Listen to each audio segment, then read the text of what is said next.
मध्य प्रदेश की राजधानी भोपाल में आज 22 जुलाई मंगलवार को सीएम मोहन यादव की अध्यक्षता में अहम कैबिनेट बैठक संपन्न हुई। इस बैठक में मध्य प्रदेश विधानसभा के मानसून सत्र में पेश होने वाले अनुपूरक बजट और वित्त विधेयकों पर चर्चा हुई। इसके साथ ही किसानों, युवाओं और मध्य प्रदेश के हित के लिए कई अहम फैसले लिए गए। सीएम मोहन यादव ने बताया कि स्पेन में उद्यानिकी, फल उत्पादन और कृषि क्षेत्र में तेजी से आधुनिक तकनीकी का प्रयोग किया जा रहा है।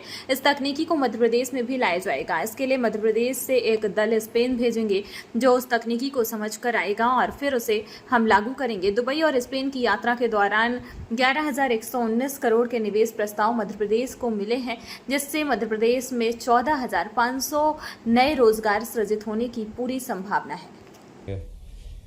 द्वादश ज्योतिर्लिंग में से एक प्रमुख ज्योतिर्लिंग महाकाल है हमारा, और धार्मिक पर्यटन की दृष्टि से एकदम भगवान महाकाल की आकर्षण सारे देश में बड़ा है। और आपने देखा होगा लगभग 20 गुना भक्तों की संख्या भी बड़ी है। कल हम लोग माननीय मुख्यमंत्री जी के साथ महाकाल की सवारी में थे, और जिस प्रकार की भीड़ थी, तो मैं तो लगभग 40 सालों से जाता हूँ, तो अद्भुत भीड़ थी। मतलब अब प्रशासन के लिए भी चुनौती हो गया वो कि इतनी भीड़ को कंट्रोल करके बाबा को सीधे निकाल कर ले जाना। पर फिर भी प्रशासन की अच्छी व्यवस्था के कारण बहुत अच्छी सवारी निकली, और हमें लगता है कि अब दिन प्रतिदिन भीड़ बढ़ती ही जाएगी। कल की सवारी के अंदर जो थीम थी वह थी लोक नृत्य, लोक संगीत और सारे प्रदेशों के संस्कृति वहाँ दिखाने की कोशिश की थी हमने, विशेषकर ट्राइबल। तो गुजरात के ट्राइबल नृत्यकार आए थे, मध्य प्रदेश के भी थे, और बहुत ही मतलब अनुपम दृश्य था। और जो आनंद है महाकाल की यात्रा का, और जो मन को आह्लादित करता है, वो इसके शब्दों में व्याख्या नहीं की जा सकती। और इसलिए ये जो हमारा प्रदेश का एक बहुत बड़ा उत्सव, मुझे लगता है कि आने वाले समय में ये रथ यात्रा जैसे एक निकलती है और तिरुपति भगवान की यात्रा निकलती है, ऐसे हमारे यहाँ भी महाकाल की सवारी की प्रतिष्ठा ऐसी ही होने वाली। जिस प्रकार जनसंख्या बढ़ रही है, क्योंकि मैं तो 30-40 साल से जा रहा हूँ, और जिस तेजी से भक्तों का आना जाना वहाँ हो रहा है, और इसलिए हम सबके लिए एक चुनौती है कि यह सवारी अच्छी निकली और जो भी दर्शक आए वह यहाँ से प्रसन्न होकर जाए। ये हमारी कोशिश रहेगी। हाँ जी, अब मैंने तो जहान भी बजाया और पता नहीं क्या क्या बजाया, आप देख ही नहीं पाए।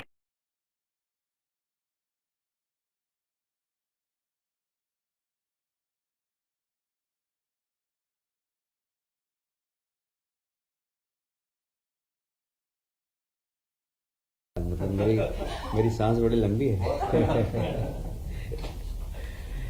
आज माननीय मुख्यमंत्री जी ने कैबिनेट में उर्वरक की लिए सभी माननीय मंत्रियों को निर्देश दिए हैं कि अपने अपने प्रभार के जिलों में, अब चूंकि बोनी तो हो गई है और बोनी में भी ऐसी कोई किसानों को परेशानी बिल्कुल नहीं आई, उनको समय पर खाद उर्वरक मिलता रहा, और अभी भी अब वापस दूसरी बार लगेगा। तो सभी माननीय मंत्रीगण इस बात का विशेष ध्यान रखें कि किसानों को समय पर खाद मिले, ब्लैक नहीं हो, और बाजार के अंदर नकली खाद नहीं आए, इसको विशेष ध्यान दें। इस संबंध में प्रशासन को भी निर्देश दिए माननीय मुख्यमंत्री जी, और किसान को कहीं पर भी कोई असुविधा नहीं होना चाहिए, इस बात के लिए माननीय मुख्यमंत्री जी ने कैबिनेट के निर्देश दिए। मध्य प्रदेश में आप जानते हैं कि हमारे यहाँ टाइगर रिजर्व बढ़ते जा रहे हैं, और विशेषकर जैव विविधता से संपन्न हमारा प्रदेश है, और इसमें हमारे माननीय मुख्यमंत्री जी रुचि भी बहुत ले रहे हैं। तो मुझे लगता है कि जैसे हमारे धार्मिक पर्यटन में हमने महाकाल लोग बनाया, और उसके बाद लोगों का आकर्षण बहुत ज़बरदस्त बढ़ा है, अब जैव विविधता के क्षेत्र में भी हमने बहुत अच्छे काम किए हैं, और इसलिए अब इसको भी माननीय मुख्यमंत्री जी ने बहुत फोकस किया है कि कैसे हम ज़्यादा से ज़्यादा यहाँ पर्यटकों को आकर्षित कर सकें। इसलिए इस क्षेत्र का विकास और इस क्षेत्र के अंदर कैसे पर्यटक ज़्यादा आकर्षित हों, इसके लिए हम मिलकर प्रयास करेंगे। आप सभी जानते हैं कि शेर, चीते अब मध्य प्रदेश इनके नाम से पहचानने लगा। अभी तक तो गुजरात ही टाइगर के नाम से पहचाना जाता था, पर मध्य प्रदेश की भी पहचान अब हो रही है। और मुझे लगता है कि जैसे पचमढ़ी है, पचमढ़ी क्षेत्र में बायोस्फीयर रिजर्व घोषित किया गया है उसको भी।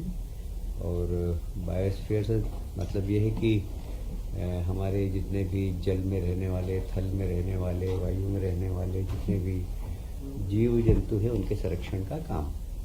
और इसलिए इस दिशा में सरकार बहुत गंभीर है और इन सब क्षेत्र को संरक्षित करके लोगों को, जो पर्यावरण प्रेमी हैं, उनको आकर्षित करने का काम किया जाएगा।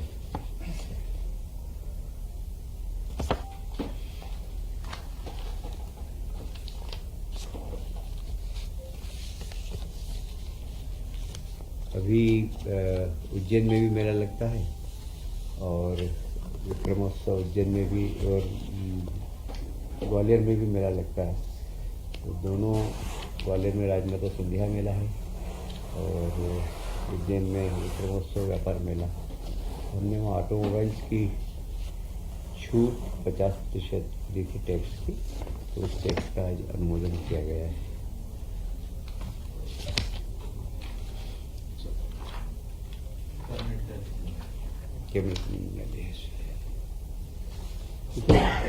आज का युग है, ये तकनीकी का युग है और इसमें सबसे प्रमुख है डेटा सेंटर। और डेटा भी विश्वसनीय डेटा, नहीं तो कई चीज़ें तो अभी सोशल मीडिया में ऐसी चलती है कि अपन ढूंढते रहते हैं कि यार ये जो चल रहा है ये सही है कि गलत है, कितनी प्रामाणिकता। तो प्रामाणिक हो और उस दिशा में गंभीरता दिखे सरकार की।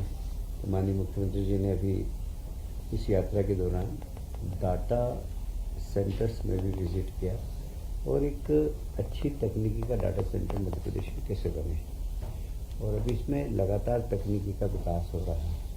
तो मुझे कहते हुए गर्व है कि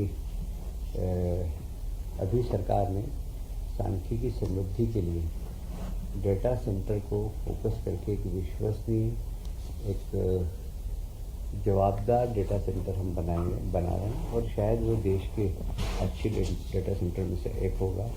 इसमें भी आज कैबिनेट में काफ़ी चर्चा हुई, निर्णय हुआ कि मध्य प्रदेश की पहचान एक विश्वसनीय डाटा सेंटर के रूप में बने। तो अधिकतर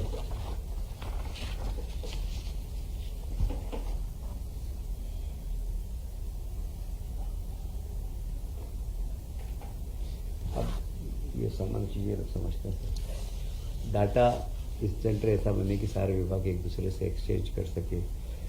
सरकार, देखिए आज के समय में डाटा कोई सा भी हो, आपको कोई भी डेवलपमेंट करना है, जैसे सड़क बनाना है तो ट्रैफिक का डाटा चाहिए, आपको बिजली की वायरिंग करनी है या उसका एक्सपेंशन करना है तो कितने लोग उपभोक्ता होंगे, वो डाटा चाहिए। तो डाटा आज के समय डेवलपमेंट के साथ एकदम जुड़ गया है और विश्वसनीय डाटा ये बहुत ज़रूरी है। इसलिए हमारे सब विभागों के साथ सामंजस्य करके हमारा डाटा सेंटर, इसमें हम शासकीय अधिकारी विभाग को लगेंगे, पर ज़रूरत पड़ी तो हम इसमें शोधकर्ता, नीति निर्धारकों के साथ मिलकर, और एक मैंने अपनी बात के प्रारंभ में कहा कि विश्वसनीय डेटा सेंटर का केंद्र मध्य प्रदेश बने। जी कहाँ बनाया जाएगा सर? ऐसा है कि देखिए इसमें नई तकनीकी का समावेश करना सबसे बड़ी बात तो ये है, और उसकी विश्वसनीयता और डाटा कलेक्शन, और सब जगह से विश्वसनीय डाटा कलेक्शन। मैं बाद में बार बार कह रहा हूँ कि हम जवाबदार सरकार है, तो हमारा डेटा इतना जवाबदार होना चाहिए कि किसी को भी, जो आप पत्रकारों को कोई न्यूज़ बनानी है तो आपको डेटा चाहिए तो हम विश्वसनीय डेटा देंगे।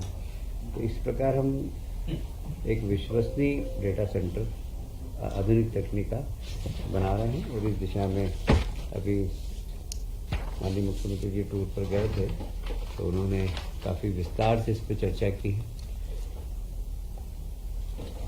Madhya Pradesh power generating company आप सभी जानते हैं कि सबसे पुराना हमारा गांधी सागर जल विद्युत गृह है जो हमारी बिजली पानी से बनती है और मेरा ख्याल है कि इसकी आधारशिला 60 में रखी गई थी और एक राणा प्रताप राजस्थान का है और हमारा गांधी सागर है। तो ये संयुक्त रूप से काफ़ी पुराना एक हाइड्रो का जल विद्युत उत्पादन केंद्र है। इसकी कैपेसिटी 115 मेगावाट है पर इसकी आयु कंप्लीट हो गई, लगभग 40 साल से चल रहा है और सभी तकनीकी लोगों की राय है और यही हालत राजस्थान की भी है। राजस्थान सरकार और हमने संयुक्त रूप से मिलकर और इसका नवीनीकरण करने का निर्णय लिया है। तो लगभग इसमें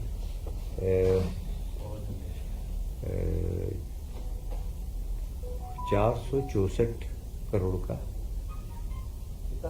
464 करोड़ का बनेगा ये और इसमें 4 into 43 मेगावाट इसका नवीनीकरण होगा। इसकी जो अनुमानित लागत हो सकती है 573 करोड़ भी। इसमें सरकार का 30% हिस्सा होगा, बाकी लोन से यह 464 दोनों राज्य। हाँ और नहीं उनका अलग अलग है। 464 ऐसा है कि हमारी जो कैपेसिटी वो 115 मेगावाट की है और राणा प्रताप की 175 मेगावाट की है। तो इनका खर्चा है 573 और हमारा है 464। सर लोगों की कैपेसिटी बढ़ाएंगे। अभी तो उसी की कैपेसिटी हम बढ़ा रहे हैं, उसको नवीनीकरण कर रहे हैं, बस इतना है।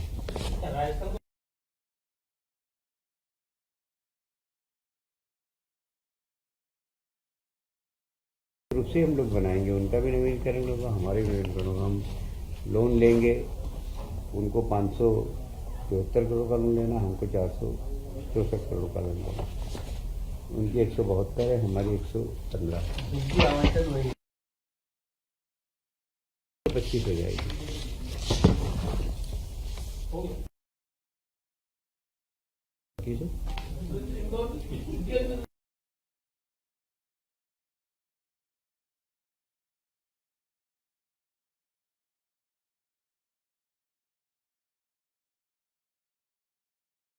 कुछ मर्यादा विधानसभा की रखना पड़ती, विधानसभा अभी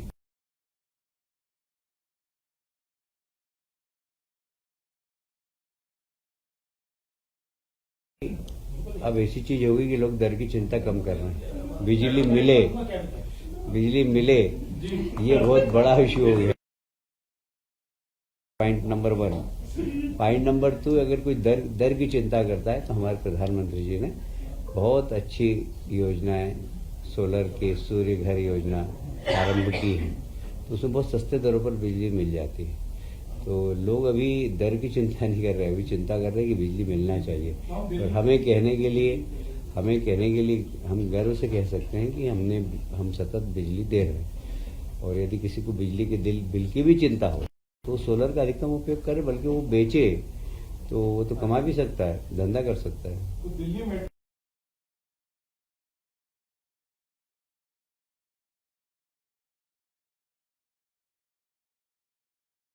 कोई चर्चा नहीं होगी।